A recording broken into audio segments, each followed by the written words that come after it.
दुनिया में करीब 100 करोड़ हिंदू हैं और मोस्टली लोग ये समझते हैं कि पूजा पाठ मंदिर जाना ही इसका मूल आधार है। दूसरे धर्म के लोग भी इसके बारे में यही समझते हैं, पर जो असली हिंदू होगा ना, असली सनातनी होगा, जो इसकी साइंस को जानता होगा, वो ऐसा बिल्कुल नहीं कहेगा। इसकी साइंस क्या है वो मैं इस वीडियो में आपको बताऊंगा।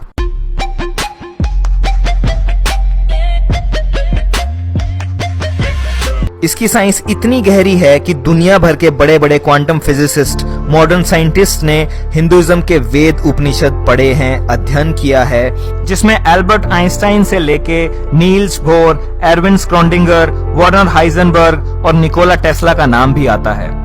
इन्होंने अपने टाइम में वेदांता फिलॉसफी पढ़ी थी। हिंदुइज्म का असली नाम है सनातन धर्मा। धर्मा का मतलब यहाँ पे रिलीजन से नहीं है, धर्मा का मतलब यहाँ पे है नियम, कुछ लॉज। उन लॉज के बारे में बात कर रहा है जो फिजिकल नहीं है, बट उनके हिसाब से सबकी लाइफ गवर्न होती है। हिंदुइज्म तो नाम इसलिए पड़ गया क्योंकि ये दुनिया की सबसे पुरानी सभ्यता से शुरू हुआ था, इंडस वैली सिविलाइजेशन, सिंधु घाटी सभ्यता, जो कि एक नदी के किनारे थी जिसका नाम था सिंधु नदी। और क्योंकि यहाँ रहने वाले लोग हिमालय और इंदु सागर, इंडियन ओशन के बीच में जो लोग रहते थे, उनको बाहर वाले लोगों ने हिंदू बोलना शुरू कर दिया, तो वहां से नाम पड़ गया हिंदुइज्म। अब इसकी खास बात क्या है? इसकी खास बात यह है कि अगर तुम 10 हिंदुओं को खड़ा कर दोगे और उनसे पूछोगे कि भाई तुम किस चीज में बिलीव करते हो, तो आपको 10 अलग अलग जवाब मिलेंगे, डिफरेंट फॉर एवरी पर्सन। क्यों? क्योंकि कोई भी इसका एक सिंगल फाउंडर नहीं है, लाइक अदर रिलीजन्स। इसमें कुछ लोग किसी चीज में मानते हैं, कुछ लोग किसी चीज में मानते हैं, डिफरेंट कल्चर्स हैं, ज्योग्राफिकल लोकेशंस के हिसाब से भी ये डिफर करता है। इस सब के बावजूद भी हिंदुइज्म में एक कॉमन विचारधारा है और वो बड़े ही ब्यूटीफुल तरीके से 3 चीजों को समझाती है।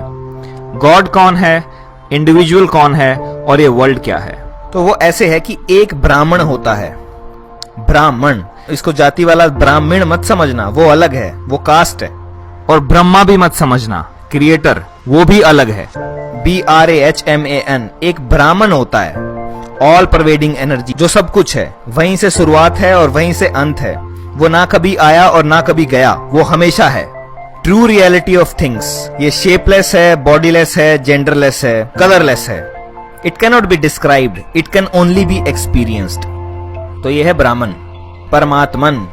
अब इस ब्राह्मण की इटर्निटी को समझने के लिए एक श्लोक है संस्कृत में, ओम पूर्णमदम पूर्णमिदम पूर्णात् पूर्णम उदच्यते पूर्णस्य पूर्णमादाय पूर्णमेवावशिष्यते।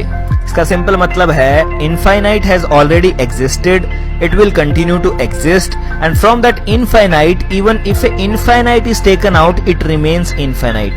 मतलब वो इनफाइनाइट है, अनंत है, उसमें से अगर इनफाइनाइट भी निकाल दोगे तो भी वो इनफाइनाइट ही रहेगा, अनंत ही रहेगा। ये है ब्राह्मण, परमात्मन। अब इस ब्राह्मण में से, इस परमात्मन में से निकलते हैं छोटे छोटे टुकड़े, जिसे बोलते हैं आत्मन, जो आप में है, मुझ में है, पशुओं में है, पेड़ पौधों में है। उनमें प्राण है, लाइफ फोर्स, एनर्जी है। Pieces that comes out of Brahman, ये एनर्जी है।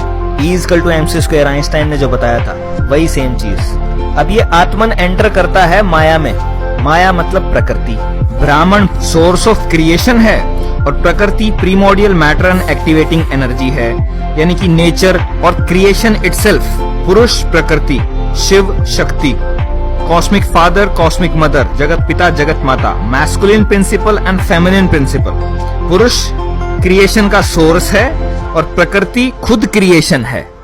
अब ब्राह्मण से प्रकृति निकली है, ब्राह्मण से माया निकली है। ब्राह्मण इनफाइनाइट है, माया भी इनफाइनाइट है, पुरुष इनफाइनाइट, प्रकृति भी infinite. That infinite proceeds from the infinite. अनंत से ही अनंत निकलता है, and it still remains the Brahman, still remains infinite.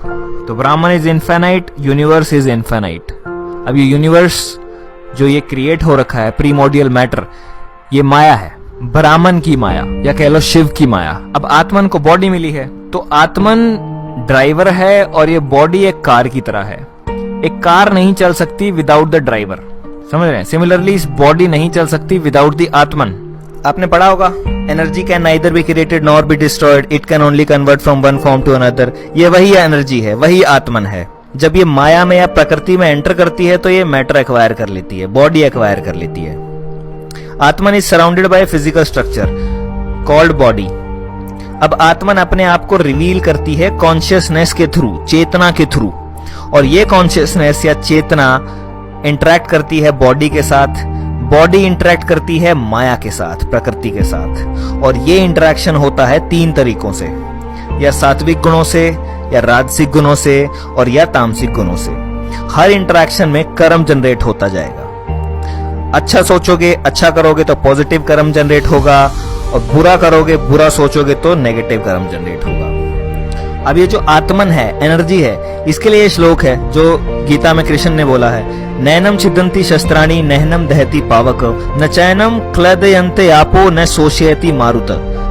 ना शस्त्र आपको काट सकता है, ना अग्नि आपको जला सकती है, ना जल आपको गीला कर सकता है, और ना ही हवा आपको सुखा सकती है। आत्मा अमर है, अजर है, सर्वज्ञ है, सनातन है। जिस तरह से हम कपड़े बदलते हैं, उसी तरीके से आत्मा एक शरीर छोड़कर नया शरीर धारण कर लेती है। और जब ये आत्मन माया में एंटर करता है तो इस माया के अंदर आपका साइकिल स्टार्ट हो जाता है कर्म का। मतलब इस रेक्टेंगल के अंदर लिखा हुआ है लॉ ऑफ कर्मा। मतलब आत्मन ने यहाँ पे एंटर किया और उसका कर्म साइकिल स्टार्ट हो गया। यहाँ से ये आत्मन ने माया में एंटर किया, यहाँ पे जन्म हुआ, birth, disease, old age, death, birth, disease, old age, death, birth, disease, old age, death.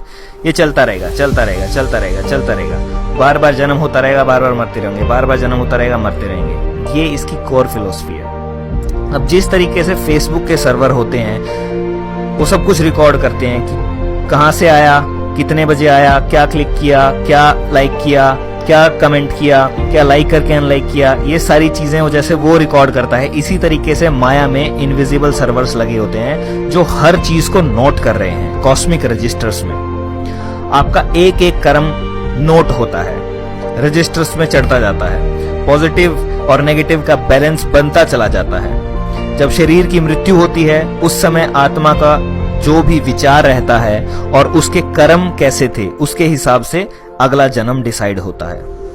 अब देयर आर 6 कैटेगरीज जिसमें जन्म होता है, और ये इवोल्यूशन के हिसाब से हुआ है। अब 6 तरीके की रियलिटी है इस 3 डायमेंशनल वर्ल्ड में।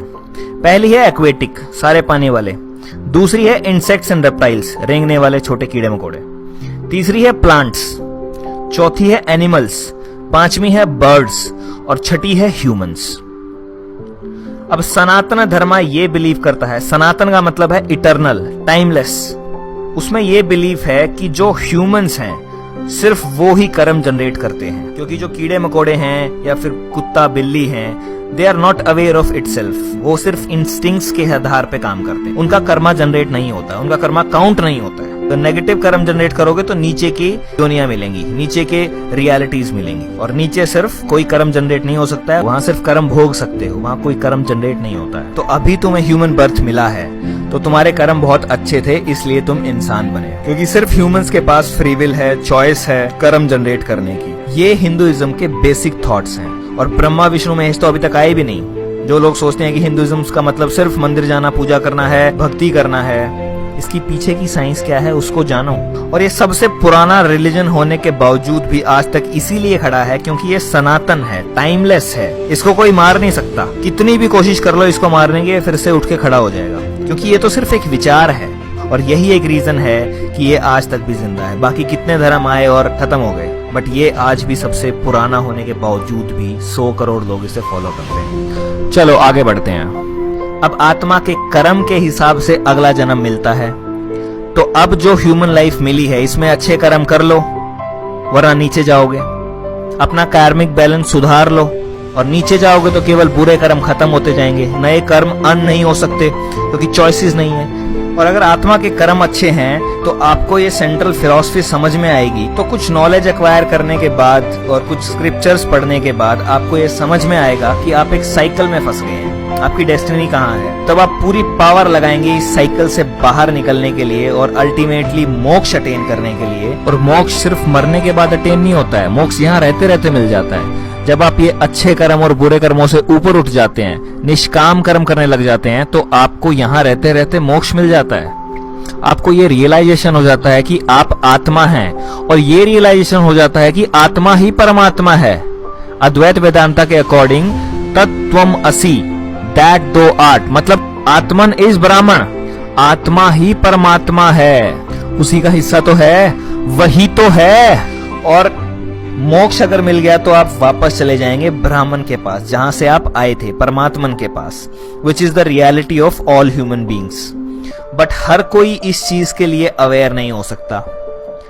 जो अवेयर नहीं हो सकता उनके लिए endless cycle of birth death चलता रहेगा। अब ये क्यों हो रहा है? बिकॉज दिस संसार, this world is a Maya, temporary material reality which confuses आत्मन। ये माया आत्मा को कंफ्यूज कर देती है, और ये टेम्परेरी मटेरियल रियलिटी है, ये सच्चाई नहीं है। माया का मतलब है दैट विच इज नॉट, जो है ही नहीं।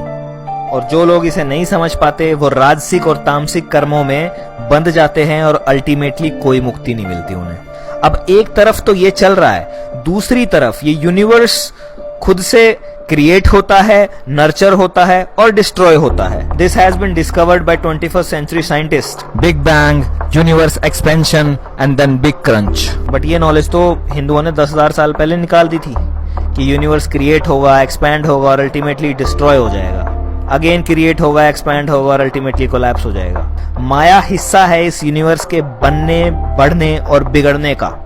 संसार, माया, जो इस ब्रह्मांड के अंदर है, वो 4 साइकिल्स के अंदर चल रहा है। सतयुग, त्रेता युग, द्वापर युग, कलयुग, जिसकी रेशो 4:3:2:1 की है, कि जितना टाइम कलयुग का लगेगा उससे 4 गुना सतयुग का होगा, 3 गुना त्रेता का होगा और 2 गुना द्वापर का होगा। अब ये चक्रियां चल रही हैं, इन चक्रियों के अंदर आत्मन की चक्रियां चल रही हैं, लाइफ एंड डेथ की, life and death, life and death, life and death. तो 2 चीज कंटिन्यूअसली इसके अंदर साथ के साथ चल रही हैं। बड़ा युगा साइकिल चल रहा है, यूनिवर्स बन रहा है, बढ़ रहा है, बिगड़ रहा है, और साथ के साथ माया के अंदर आत्मन के साइकिल चल रहे हैं। एक और अच्छी इंफॉर्मेशन मैं आपको दे देता हूँ कि 2012 में ये कलयुगा खत्म हो चुका है और हम दोबारा से द्वापर, त्रेता और सतयुग की तरफ जा रहे हैं। और जो ये टाइम है 2012 से 2032 का, ये अवेकनिंग का टाइम है, जिसके अंदर इस प्लैनेट के ऊपर कॉन्शियसनेस के अंदर बहुत तगड़ा शिफ्ट आ रहा है, जिसकी वजह से लोग अवेक हो रहे हैं और लोग रियलाइज कर पा रहे हैं कि वो एक्चुअली में क्या है, आत्मन है। सब आत्मन हैं और सब एक हैं। चाहे आप किसी भी धर्म को मानने वाले हों, बट अल्टीमेटली हम सब एक हैं। यही एक रीजन है कि कभी भी हिंदुइज्म ने किसी को कन्वर्ट नहीं किया, क्योंकि वो जानते थे कन्वर्ट क्या करना, सब एक ही तो है। चाहे वो माने किसी भी चीज को, बट ट्रुथ को चेंज नहीं किया जा सकता, वो एक ही है। तो सिंपली ये बोल रहा है कि आपकी लाइफ आपके कर्म पे डिपेंड करती है, जैसे कर्म करोगे उसके हिसाब से आपको रिजल्ट मिल जाएंगे। अब इस कंसेप्ट के सिमिलर टर्म्स पे एक मूवी बनी है जिसका नाम है मैट्रिक्स, जिसने इस रियलिटी को ही क्वेश्चन कर दिया कि रियल क्या है, जिसके अंदर नियो, जिसका मतलब है 1, NEO, मॉर्फियस नियो को यही समझा रहा है पूरी मूवी में कि तुम एक एंडलेस साइकिल के अंदर फंस गए हो, तुम मैट्रिक्स में फंस गए हो, माया में फंस गए हो और इस साइकिल से निकलना है। तो जब नियो एनलाइटनमेंट अचीव करता है, वो गोलियों को रोक देता है अपनी तरफ आते हुए, सब कुछ कर देता है, वो पता नहीं ऐसी ऐसी चीजें कर सकता है जो ह्यूमनली पॉसिबल ही नहीं है, जो या तो कृष्णा ने अपने टाइम में की थी या राम ने अपने टाइम में की थी। और इस कंसेप्ट को समझने के बाद जब आप वो मैट्रिक्स मूवी देखेंगे तो आपको और क्लियरली समझ में आएगा कि ये कंसेप्ट भी और वो मूवी भी। तो एक संस्कृत में सेइंग है, ब्राह्मण सत्य जगत मिथ्या, मीन्स ब्राह्मण is real and this world which you experience through your senses is just myth. तो जिस दिन आपको ये आत्मा का बोध हो गया, उस दिन आपको मोक्ष अटेन हो गया, आपके ये सारे के सारे भ्रम टूट जाएंगे और आप समझ जाओगे कि आपके अंदर ही है वो ब्राह्मण, आपके अंदर ही है वो परमात्मन। अहम ब्रह्मास्मि जो सिखाया जाता है वो यही है कि तुम ही हो ब्राह्मण, तुम्हारे अंदर ही है सब कुछ, उसे कहां बाहर ढूंढ रहे हो, बाहर नहीं मिलेगा, वो अंदर ही मिलेगा। तो इसकी समरी क्या है? इसकी समरी है that you are a spiritual being having a temporary human experience here on earth. मतलब आप एक स्पिरिचुअल बीइंग हैं और टेम्परेरली इस धरती पे एक इंसानी रूप में अपने जीवन को जी रहे हैं। आप किसी रेस के नहीं हो, किसी देश के नहीं हो, किसी भेष के नहीं हो, you are just a part of that Brahman. अब मैं चाहता हूं कि आप हर किसी को जगाएं, हर किसी के साथ इस वीडियो को शेयर करें, और आपको क्या लगता है इस वीडियो के बारे में और इस फिलॉसफी के बारे में प्लीज कमेंट करके मुझे बताएं। अगर किसी चीज पे आपको डाउट है तो मैंने डिस्क्रिप्शन में लिंक दिए हैं, आप उन पे जाके फर्दर रिसर्च कर सकते हैं। अगर ये वीडियो आपको पसंद आई है तो प्लीज इसे लाइक करें, चैनल को सब्सक्राइब करना बिल्कुल मत भूलें, क्योंकि मैं सिमिलर टाइप का कंटेंट इस चैनल पे लाता रहूंगा। और सोए हुए लोगों को जगाता रहूंगा।